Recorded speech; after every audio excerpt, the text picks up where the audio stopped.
Salam sejahtera diucapkan kepada tuan-tuan dan puan-puan.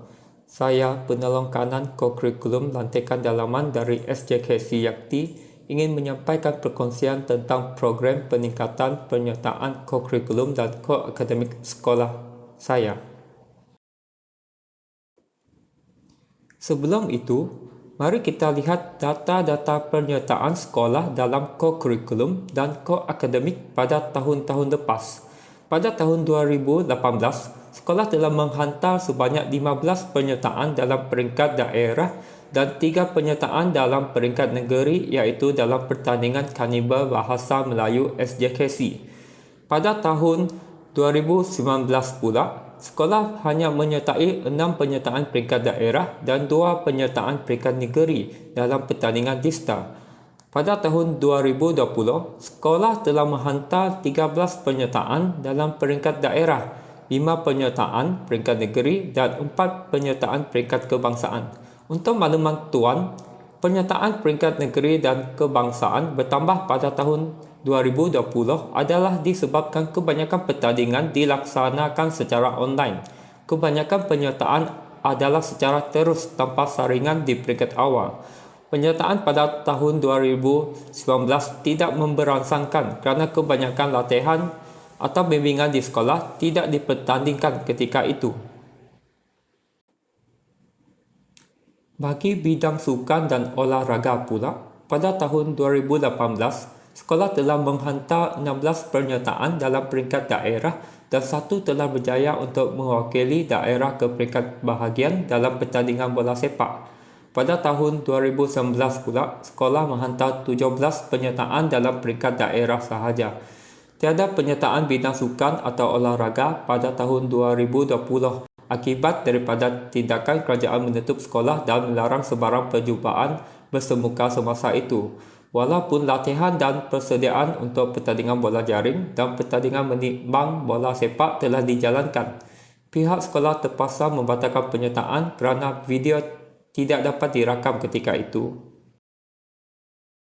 Setelah melihat data-data tahun-tahun lepas, mari kita lihat sasaran sekolah. Untuk makluman tuan-tuan dan puan-puan, data tahun 2020 tidak boleh digunakan sebagai penanda aras kerana kebanyakan penyertaan tidak disaring. Jadi pihak sekolah hanya mensasarkan 5 penyertaan peringkat negeri atau kebangsaan tahun ini. Untuk mencapai kejayaan, kami telah merancang untuk melaksanakan 3 program seperti yang ditunjukkan pada paparan skrin anda. Berikut adalah jadual pelaksanaan program-program yang dirancang. Untuk memaksimalkan kualiti penyertaan sekolah, kami telah memilih beberapa pertandingan yang mungkin akan dipertandingkan pada tahun ini sebagai persiapan dan latihan.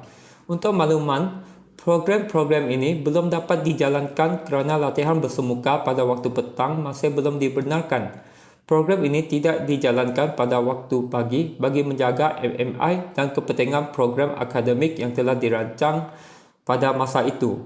Pelaksanaan mungkin berubah mengikut kesesuaian dan pertimbangan dari masa ke semasa. Walaupun nampak cantik dari segi perancangan, namun banyak hal yang mungkin terjadi semasa pelaksanaannya. Berikut adalah antara cabaran yang mungkin dihadapi mengikut pengalaman lepas. Pertama, kekangan masa. Untuk pengetahuan tuan-tuan dan puan-puan, pada tahun-tahun sebelum berlakunya pandemik, sekolah ada menjalankan intervensi akademik pada waktu petang iaitu bermula pada pukul 2.30 petang sehinggalah ke pukul 4.30 petang pada hari Isnin dan Selasa. Pada hari Rabu dan Khamis pula, intervensi akademik turut dijalankan pada pukul 2.15 petang sehingga ke 3.30 petang. Setelah itu, murid-murid akan mengikuti aktiviti kokurikulum.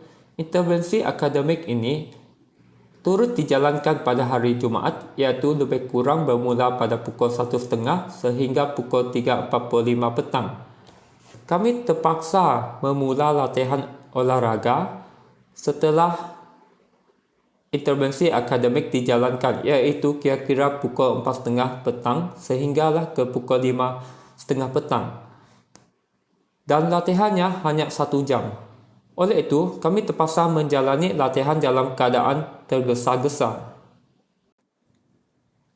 Jadual ini merupakan jadual program peningkatan kurikulum sekolah pada tahun 2019. Secara jujurnya, pelaksanaan mengikut jadual ini adalah tidak relevan kerana murid tahun 5 dan tahun 6 terlibat dalam program intervensi akademik. Kekerapan dan masa latihan adalah sangat terhad. Agak sukar untuk membahagikan masa yang seimbang untuk kedua-dua bidang, iaitu akademik dan kurikulum. Kebanyakan masa digunakan untuk program intervensi akademik. Akademik murid diutamakan kerana pencapaian murid dalam akademik, iaitu peperiksaan, adalah sangat rendah. Bilangan murid dan guru yang sedikit juga menjadi cabaran utama. Seorang murid mungkin terpaksa mengikuti hampir kesemua program menyebabkan dia letih dan kemudiannya hilang minat. Untuk makluman semua guru di sekolah ini ada terlibat dalam program intervensi akademik pada waktu petang sebelum tercetusnya pandemik ini. Contoh, guru A perlu menjalankan intervensi akademik dari pukul 2.30 petang sehinggalah pukul 3.30 petang. Walaupun telah mengajar 6 hingga 9 waktu pada sebelah pagi. Setelah itu, beliau terpaksa menjalani program kurikulum pula. Beliau terpaksa melakukan persiapan RPH dan menyemak latihan pada ruang-ruang masa lapang yang pendek. Malah, kerja ini selalunya berlanjutan sehingga ke waktu malam. Dan ini belum lagi termasuk kerja-kerja persiapan untuk program-program lain. Hal ini menimbulkan kepenatan pada guru tersebut dan lama-kelamaan hilang fokus. Cabaran ketiga, kehadiran murid. Kehadiran murid yang tidak menentu menyebabkan perancangan untuk peningkatan kemahiran terganggu.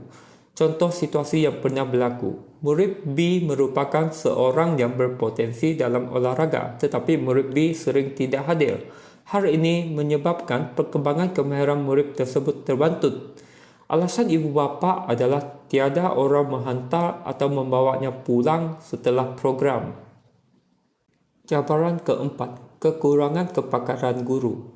Kekurangan kepakaran guru dalam bidang kejurulatihan untuk menjalani program menyebabkan latihan yang dijalankan tidak berkesan. Contoh, saya sebagai jurulatih olahraga pasukan sekolah saya pada tahun 2018 dan tahun 2019. Saya bukan sahaja telah merujuk kepada jurulatih dari sekolah lain, malah saya juga telah mencari maklumat untuk menambah pengetahuan dan kemahiran saya dari sumber internet. Namun, usaha yang dilakukan bagai hujan jatuh ke pasir. Murid juga sering cedera kerana salah teknik akibat daripada ketidakpakaran guru. Cabaran yang terakhir ialah cabaran daripada ibu bapa. Terdapat ibu bapa membantah penyertaan anak-anak mereka terutamanya dalam bidang sukan dan olahraga.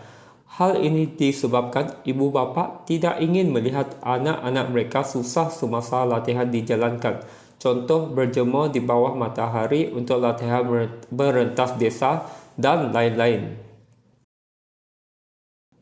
Kesimpulannya, program-program peningkatan kurikulum dan akademik ini belum dapat dijalankan seperti yang ditetapkan dalam jadual.